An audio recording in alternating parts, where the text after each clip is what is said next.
for first year and second year. And then coming back to the lesson, so Rabindranath Tagore ने Indian perspective, Indian point of view और European point of view जो है उन्होंने बहुत अच्छी तरीके से सामने रख दिया है विदाउट बीइंग अनबायस्ड, बिना भेदभाव के। ओके, एक तो पॉइंट ऑफ व्यू है जहाँ पर मनी और प्लेजर को इम्पोर्टेंस दी जाती है, दूसरी तरफ है सिंप्लिसिटी एंड प्योरिटी जो कि हमारा इंडिया है। सो ये दोनों के बीच में तो सदियों से लड़ाई होती आ रही है। Okay, there has been a fight between these two are having a fight. So what Rabindranath Tagore wants us to do as readers is that हम wise decisions ले, हम वो चूज करें जो सही है। एंड अकॉर्डिंग टू हिम सच्चिदानंदा यानी कि जो एंशियंट इंडियन फॉरेस्ट ड्वेलर्स का सोचने का वे है, पर्सपेक्टिव है लाइफ और यूनिवर्स से रिलेटेड, हमें लाइफ उसके हिसाब से ही जीनी चाहिए। ओके, तो in the European way of living वहाँ पर मशीन्स की तरह यूज किया जाता है इंसानों को। Okay, humans have been used like a machine and they work so much that they master every art and they earn a lot of wealth. Okay, as मैंने आपको कहा है वो नेचर से बिल्कुल भी कनेक्शन महसूस नहीं करते हैं, और हमारे इंडियन ड्रामाज में जो है वो नेचर के साथ ही वो ड्रामास चलते हैं, हर चीज़ नज़र आती है आपको, हर्मिटेज नज़र आता है इंडियन ड्रामास में, लेकिन वेस्टर्न ड्रामास में आपको सिर्फ बाय मिस्टेक थोड़ा बहुत नेचर दिख जाएगा पीपिंग इनसाइड, वो ओकेशनल गेस्ट है। नेचर जो है वेस्टर्न ड्रामास में ओकेशनल गेस्ट है, तो they don't feel anything, any connection with the nature.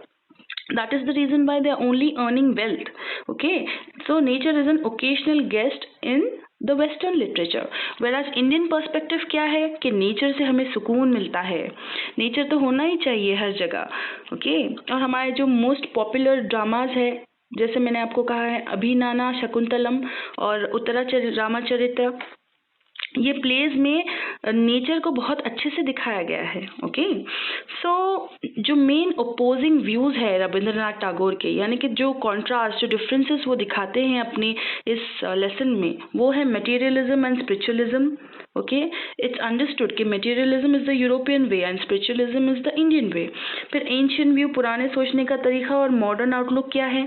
Oriental view क्या है, यानी कि जो लोग ओरिएंटल कंट्रीज है उन लोगों का व्यू क्या है, और वेस्टर्न कंट्रीज का व्यू क्या है। तो टैगोर जो है बहुत अच्छे तरीके से मेरिट्स भी एक्सप्लेन करते हैं, फायदे और डीमेरिट्स भी एक्सप्लेन करते हैं, लेकिन वो अपने रीडर्स से बस यही चाहते हैं कि वो वाइज डिसीजंस ले एंड वो बायस्ड ना हो। Okay, and at the end of the day we only understand this के रिलीजन ऑफ द फॉरेस्ट का मतलब है living in harmony with the nature. अगर हम नेचर को अपना फ्रेंड बना ले, nature and the universe can go hand in hand. Okay, and वही है रियल में the ideal of perfection, and we should live according to it, as per it.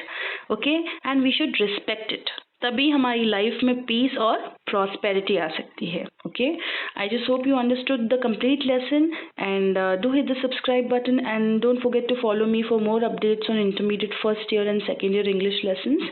Thank you.